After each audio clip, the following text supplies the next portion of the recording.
Charles Darwin was born in Shropshire, England in 1809. He was born to a relatively wealthy family, as his father was a society doctor, and his mother was the daughter of the famous pottery industrialist Josiah Wedgwood. Growing up in rural England, he spent his childhood exploring nature, but it would go on to shock the conservative and Christian values of Victorian England. Join us as we look at Darwin's life and how his theories changed our understanding of the past. In school, Darwin hated the traditional study of classics.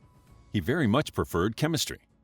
His interest in natural scientists over the arts earned him the condemnation of his headmaster as well as his father, who wanted Darwin to follow him into the medical profession. At 16, his father insisted he focus on his studies and sent him to Edinburgh University in 1825 to study medicine.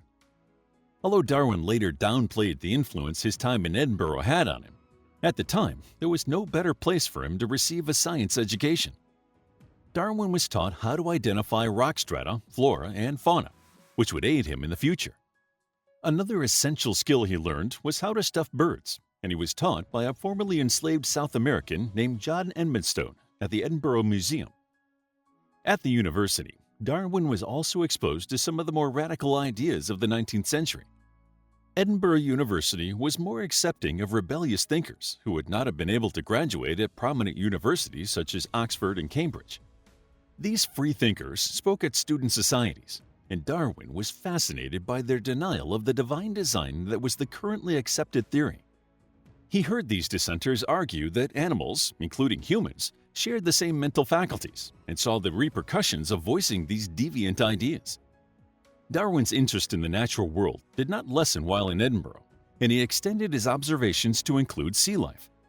While collecting sea slugs and sea pens along the coast, Darwin was joined by lecturer Robert Edmund Grant. Grant had given up pursuing medicine in favor of marine biology, although he offered extracurricular anatomy lessons at the university. Grant was a proponent of the ideas of Jean-Baptiste Lamarck, one of the best-known early evolutionists, and many of Lamarck's theories, among other radical French thinking, featured in Grant's lectures. Grant met Darwin at the Plinian Society, which was a natural history club for graduate students, and the two hit it off. Grant taught Darwin how to collect specimens of sponges properly and how to use a microscope to study their behavior and means of reproduction. As Grant owned a house near the Firth of Forth, the pair would often investigate tidal life there and discuss ideas of possible evolutionary processes. Darwin would later recall in his autobiography that exposure to Lamarck's ideas left a lasting impression in his mind. Despite enjoying the majority of his time in Edinburgh, Darwin hated studying medicine. He despised the dull anatomy lessons and was sickened by the thought of surgery. His father, Robert, must have recognized his son's discontent with the medical profession, as in 1828, Robert switched Darwin to Christ's College in Cambridge in the hopes his son would pursue a career in the clergy. However, Darwin's interests shifted him back to natural science, and he embarked on a course on biological studies. Here, he met a young professor named Reverend John Stevens Henslow. Knowing Darwin's predisposition to naturalism and botany, Henslow suggested that Darwin join Captain Robert Fitzroy on his voyage to Tierra del Fuego at the southernmost point of South America. Fitzroy was only 26 when he was given command of the HMS Beagle and was glad to have the 22-year-old Darwin as company. Although many believe that Darwin was employed as a surgeon naturalist, he was actually aboard as a self-financed gentleman companion of the captain. Fitzroy's primary mission was to survey the coast of Patagonia and return 3 natives of Tierra del Fuego who had been brought to England and Christianized. Darwin wanted to take the opportunity to study natural formations and take samples from the local wildlife, learning how to preserve carcasses and taking weapons and books. On December 27, 1831, the Beagle set sail from England on a journey that, unbeknownst to the captain and crew, would go down in history. The ship headed to South America, and Darwin felt the hardships of the voyage almost immediately, suffering from bouts of seasickness. As he used a tow net to collect sea creatures, he wondered why there was an abundance of beautiful creatures in the deep ocean where they could not be appreciated by humans. For 5 years, Darwin traveled on the Beagle, exploring the rainforests of South America and making notes on his observations of plants, animals, and geological features. Darwin also observed human behavior, which he found both shocking and fascinating. Darwin encountered enslaved people, tales of glorified genocide and native tribes.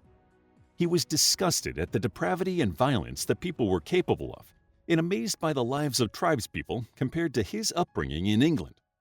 He wrote, "How great the difference between savage and civilized man is! It is greater than between wild and domesticated animals." Discoveries of fossilized bones of long-extinct animals further ignited his curiosity.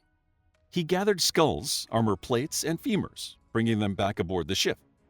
He observed how the land was rising and changing, making his mind light up with speculations about the prehistoric world.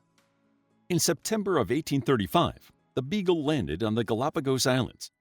Although the discoveries on these islands would later lead Darwin to his theories of evolution, he didn't realize the significance of his findings at the time. Darwin noted the differences between the mockingbirds on each island. He tagged these species accordingly, but the rest of his collections, other small birds, including what he thought were wrens, grosbeaks, and finches, went unlabeled. Also, other than the small ones that the crew brought aboard as pets, Darwin didn't collect any of the diverse species of tortoises that inhabited the islands, despite the local inhabitants, prisoners of the government after a failed coup in 1832, telling him they believed each island had its own distinct race. By the time Darwin returned to England in October of 1836, his head was whirling with questions about his observations. His attempts to answer these questions would lead him to conclusions that were branded as dangerous by many of his contemporaries. With his grand voyage over, Darwin joined the urban gentry with the help of a 400-pound annual allowance from his father. He became a geologist and soon became well known through the publication of his diary, entitled Journal of Research into the Geology and Natural History of the Various Countries Visited by HMS Beagle in 1839, and his book Zoology of the Voyage of HMS Beagle, in which he employed the best experts and published their descriptions of his specimens. In the politically volatile time after the Reform Act of 1832, and with many radical nonconformists denouncing the Church's monopoly on power, Darwin was using his experiences and observations to devise his theory of evolution. His notes show that it wasn't just his observation of plant and animal species that framed his thought process. He noted, "Animals, whom we have made our slaves, we do not like to consider our equals. Do not slaveholders wish to make the black man other kind?" However, he was not yet willing to forego the idea of a creator. He now felt that rather than God designing each animal as an ad hoc miracle, the creator creates by laws, explaining how all vertebrates share a similar structure. Yet the more Darwin explored the experts' findings based on his samples and notes, the more heretical his ideas became. He discovered the fossils he had collected were not rhinoceroses or mastodons, as he had first supposed, but giant anteaters, armadillos, and sloths, which suggested smaller versions of their own kind had replaced the large South American mammals. In addition, the variety of bird species that he had brought back from the Galapagos that he gave to ornithologist John Gould to examine turned out to be exclusively ground finches that had adapted to their different environments. Gould also stated that the mockingbirds were 3 distinct species, each unique to its island. Darwin first adopted the idea of transmutation, as postulated by Robert Grant and Darwin's grandfather, Erasmus Darwin. However, his ideas were deemed an abomination by Cambridge clerics. They felt that these ideas were heretical and dangerous, and that they would corrupt humankind and destroy the spiritual morality of the social order. Darwin hid his ongoing research, continuing his musings in secret and leading a double life. He postulated about possible causes for extinction and began to view life as a branching tree rather than an escalator of advancement, as some early evolutionists proposed. Darwin contemplated island isolation, wondering if variations occurred gradually or all at once. He began to see equality in the shaping of a species and that there was no pinnacle of creation, which contradicted the religious idea that man was made to be the highest form of life.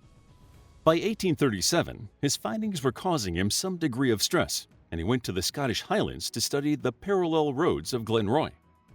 His stress was well-founded, as should his secret studies be discovered, he would have to face severe public scrutiny. He had witnessed censorship and other theorists be disgraced because of their views, and so he kept up his respectable facade at the Geological Society. But this public mask hid a newfound contempt for those who still supported divine creation. The following year, despite never dismissing the concept of a higher power, Darwin had all but rejected the idea that each species was created individually. Instead, he began to believe that although God had laid down some fundamental laws for life, each species had come into its current form through a series of changes. Darwin witnessed social behaviors in animals and noted similarities between them and humans. In one of his notebooks, he even suggested that belief in a god was an ingrained survival strategy. Yet he still could not afford to let his beliefs be known. He had too much to lose. It was a workhouse revolution that would inspire Darwin further, and reading Thomas Malthus's 1838 Essay of the Principle of Population made him come to the realization that population booms would lead to competition for resources that would result in the most adaptable of the species surviving. He termed this notion natural selection and postulated that this would be how certain traits would become dominant. By the 1850s, religious zeal was giving way to scientific thought. A key figure in this change was Thomas Henry Huxley, a free-thinking biologist, and others, including philosopher Herbert Spencer. Darwin began to think that the world might be ready to hear his views. In 1851, Darwin lost all faith in the loving Christian God when his eldest daughter, Annie, died of typhoid. In 1854, he solved the last conundrum of his work, namely separate evolutionary branches of the same species. The solution came from an unexpected source, the division of labor in the industrial Wedgwood factories. He reasoned that competition in nature would lead to species developing niche survival techniques, like tradespeople developing niche skills in an overcrowded marketplace. In 1859, at the age of 50, Darwin finally published his work on evolution and natural selection, entitled The Origin of Species. The theories of the book exploded into the public consciousness and were met with both praise and controversy. His influence completely changed the way history was interpreted, forever changing our understanding of the world. How would you like to get a deeper understanding of history, impress your friends, and predict the future more accurately based on past events? If this sounds like something you might be into, then check out the brand new Captivating History Book Club by clicking the first link in the description. To learn more about the theory of evolution, check out our book, Evolutionary History, a captivating guide to the theory of evolution, evolutionary history, and human evolution. It's available as an ebook, paperback, and audiobook. Also, grab your free mythology bundle ebook while it's still available. All links are in the description. If you found the video captivating, please hit the like button and subscribe for more videos like this.